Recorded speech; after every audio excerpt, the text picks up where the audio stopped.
نبی اکرم صلی اللہ علیہ وسلم نے فرمایا من تمسک سنتی عند فساد امتی فلہ اجر مئات شہید، کہ جو شخص امت میں بگاڑ کے وقت میری،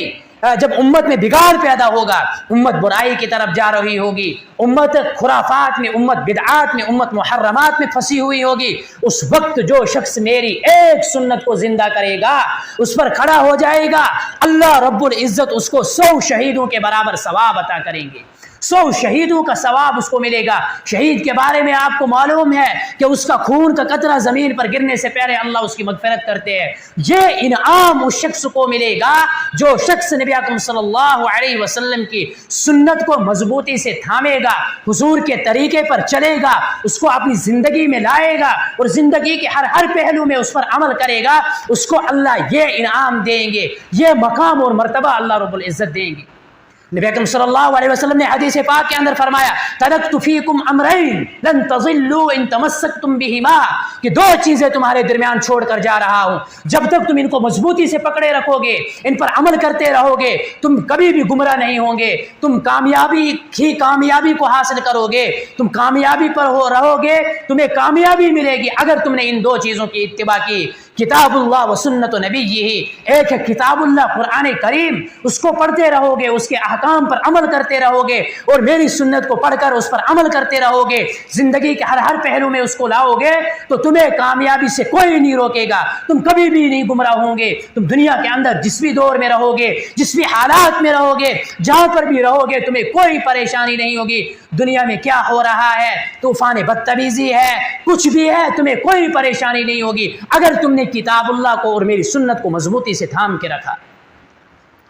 تو ان تمام احادیث سے اور ان تمام اقوال سے جو پتہ چلتا ہے وہ یہ پتہ چلتا ہے کہ انسان کے اعمال کی قبولیت کا جو دار و مدار ہے وہ سنت کی اتباع پر ہے۔ انسان کو اگر اپنا عمل اللہ کے یہاں قبول کروانا ہے، مقبول بنانا ہے، تو اس کو سنت کی اتباع کرنی پڑے گی، اس کو ہر جگہ پر ہر کام میں سنت کا طریقہ دیکھنا ہوگا، اس پر عمل کرنا ہوگا۔ اگر ہم صحابہ کرام کی زندگی کو اٹھا کر دیکھیں گے تو ہر صحابی، ہر ایک صحابی کے اندر کتنا شوق، کتنا جذبہ نبی اکرم صلی اللہ علیہ وسلم کی سنتوں کو اپنانے کا۔ ہجرت کے موقع پر جب نبی اکرم صلی اللہ علیہ وسلم مدینہ سے مکہ پہنچے، مکہ سے مدینہ پہنچے، مدینہ پہنچنے کے بعد وہ مدینہ والے کتنے دنوں سے نبی اکرم صلی اللہ علیہ وسلم کے انتظار میں باہر نکل کر آتے تھے شہر کے کنارے پر اور حضور کا انتظار کرتے۔ جس دن نبی اکرم صلی اللہ علیہ وسلم مدینہ پہنچے تو پہنچنے کے بعد وہ خوشی کی وجہ سے اشعار پڑھنے لگے کہ طلع البدر علینا من ثنیات الوداع وجب الشکر علینا ما دعا للہ دعائن، کہ ہماری طرف ایک ودا کی گھاٹی سے ایک چاند رونما ہوا، ہم پر شکر تب تک واجب ہے جب تک اللہ کی طرح بلانے والا ہم کو بلاتا رہے گا۔ اس موقع پر نبی اکرم صلی اللہ علیہ وسلم کے ساتھ ان کے غار یار صدیق اکبر رضی اللہ تعالی عنہ تھے۔ آپ صلی اللہ علیہ وسلم سفر کی وجہ سے تھکے تھے تو آپ آرام فرما رہے تھے۔ جب وہ مدینہ والے آئے جو ہمیشہ انتظار کر رہے تھے، ہمیشہ سے کتنے دنوں سے انتظار کر رہے تھے حضور کی آمد کا، اس دن وہ انتظار کر کے واپس چلے گئے تھے۔ پھر جب ان کو خبر ملی قبا کے مقام پر جب وہ آئے تو انہوں نے دیکھا کہ 2 آدمی ہیں، لیکن ان کو یہ معلوم نہیں تھا کہ کون حضور ہے اور کون غلام ہے، یعنی آقا کون ہے اور غلام کون ہے، نبی اکرم صلی اللہ علیہ وسلم کون ہے اور دوسرے شخص ان کے ساتھ جو ہے وہ کون ہے، ان کو کچھ معلوم نہیں تھا۔ انہوں نے حضرت صدیق اکبر کو دیکھا تو وہ ان کی طرف بڑھے اور ان کے ساتھ مصافحہ کرنے لگے، ان کو سلام کلام کرنے لگے۔ ان کو ایسا لگا کہ یہی نبی اکرم صلی اللہ علیہ وسلم ہے۔ وجہ یہ ہے کہ اتباع سنت ان کے اندر اتنی تھی کہ کوئی فرق محسوس نہیں ہو رہا تھا۔ پھر نبی اکرم صلی اللہ علیہ وسلم آرام فرما رہے تھے، بادلوں سے سورج نکل کر آیا، اس نے حضور کے رخ انور کا بوسہ لیا تو حضرت صدیق اکبر کھڑے ہوئے اور چادر لے کر حضور کا سایہ کیا۔ اس سے فرق محسوس ہوا کہ کون غلام ہے اور کون آقا ہے، ورنہ اتباع سنت اتنی زیادہ صدیق اکبر کے اندر تھی کہ کوئی تمیز نہیں ہو رہی تھی کہ نبی اکرم صلی اللہ علیہ وسلم کون تھے اور حضور حضرت صدیق اکبر کون تھے۔